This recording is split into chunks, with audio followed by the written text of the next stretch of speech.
merit mag chike mano ma nyatu kete obede doho koso en siasa mano ruakne lep doho kata lep chike moko mantie kar kacha menya wacho niero en mana politics mobedo clothed gi law to kete kacha niero mano kethi mano kokethi inene wang' mangi. Koro egina telo fawacho ni there is one give you political doctrine question.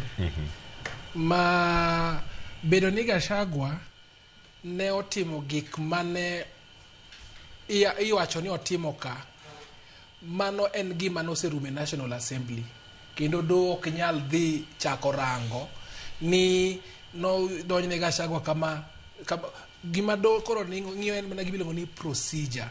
Koro politics to ni kumora mora sana nikech one deal gi politicians.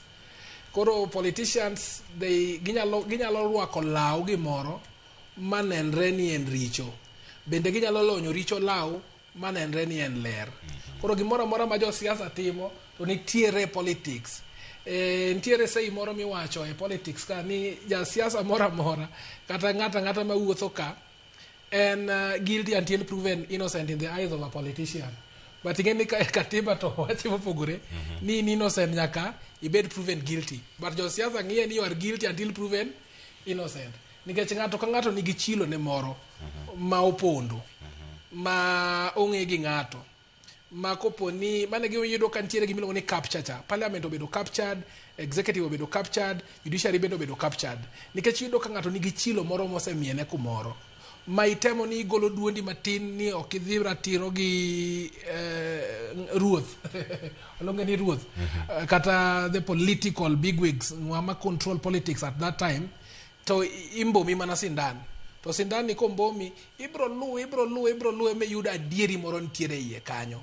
Koro nikech ango nikech wajo piny emoyiero ga jok ma onge integrity, wayiero jok ma nigi chilo. Koro chilo ni mono gi tiyo tich maber. Koro kwadoke wach mar Gachagua ka siasa nentie, yes, siasa nentie nikech ango nikech iyudo ka gini ne en a political process mobedo initiated gi jo siasa ma member of parliament emotimore nade emo initiate wan gi jok mane support ne wan gi jok mok support. Koro iwacho ni gimoro nyalo bedo ni orach kuomi to anto korach kuoma to nenore ni orach. Mano is a very clear indication ni it is a siasa. Koro jo siasa ng'iye wenge mopogore. To wakili mana kama nitiere kar kanyo adana winj pachi nitie jogo mosewacho ni gini kana en siasa jod bura giwegi gisewacho ni gini en siasa ma onego bed ni obedo handle kanye e od bura kaka od bura nosetieke kanye kama nochope ne onge tiende mar dhi e doho ne wacho na de e wi sigana erokamano. Koro emena watemo kolo ni weche mano donjnego Gachagua ka to noserume National Assembly. Gin ok nyal chak do evidence ka macha political question doctrine wacho ni negiserumo kocha. Koro gima kot ng'iyo en ka ratiro nolu mar winje nikech nitiere ratiro mochiwe katiba ni kapok igolo Cleophas Royal Media nyaka itimne disciplinary. To disciplinary ni itime nade? Disciplinary ni imi notice to show cause koponi en employment, itimo disciplinary hearing manyaka ibed gi ng'ato oyange maber. Ambu yana bedo gi lawyer. Oyieni bedo gi jatich wadu. Anya kelo lawyer na. Jatich wadu. Lakini kwadok kocha katiba bendo wacho ni mae namba moningo bedi mondo mi president obedi impeach kana deputy president namba moningo bedi en kama. Koro ka namba mano impeach president cha nokochopo namba cha. Ingeni okwangi the allegations wang'yo ni namba nokotenore katiba mano court nullify ye. Wacha kwang'yo mara ariyo.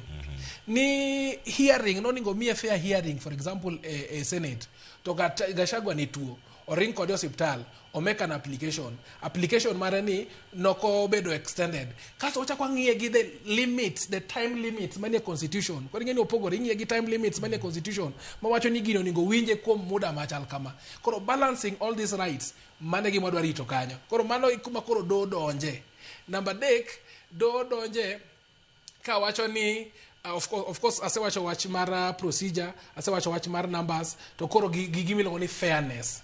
Lakini todoro mar wach kende the allegations mane iye kanyo no to do onge teko mar donje because of separation of power. Ero kama na nya wakili gani. We are made duonda matini kama wakili wacho ka.